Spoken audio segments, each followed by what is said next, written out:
Je m'appelle Aurélie Nicolas, je suis architecte. Depuis plus d'une quinzaine d'années, j'ai travaillé pour diverses agences. Je me suis mis à mon compte en 2010. Je travaille beaucoup avec des clients particuliers, je fais des extensions et des réhabilitations. Et aussi de l'accompagnement dans une école. Donc je suis intervenante extérieure, c'est pour des architectes d'intérieur. À côté, je m'occupe d'un Airbnb.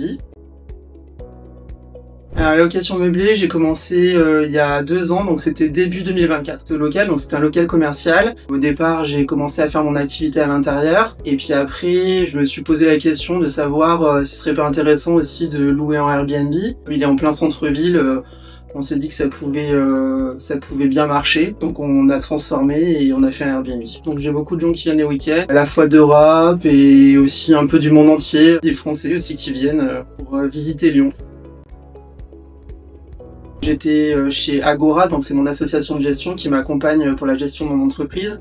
Ils m'ont proposé de faire un partenariat avec Maconta et donc du coup j'ai commencé pour mon activité d'architecte, et après comme j'ai fait un Airbnb, j'ai trouvé ça assez normal de rester sur Maconta pour pouvoir avoir mon activité d'Airbnb.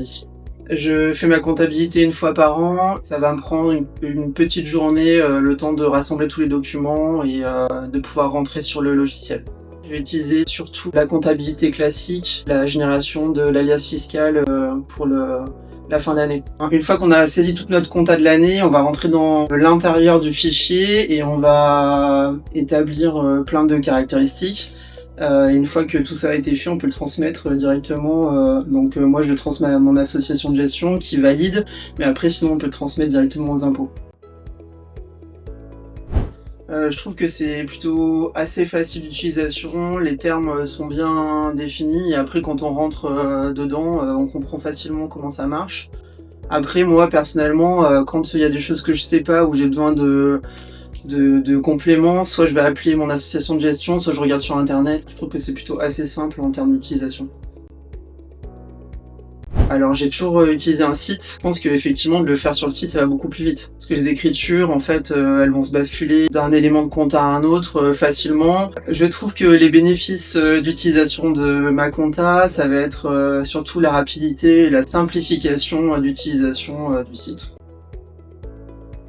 En loueur meublé professionnel, je pense que c'est important de faire sa propre comptabilité. Et le fait de passer par Maconta, ça permet aussi d'avoir une gestion par rapport à sa comptabilité, de savoir ce qu'on met en place. Et c'est plutôt assez facile d'utilisation, donc ça fait gagner du temps, c'est plutôt bien. Donc je recommanderais.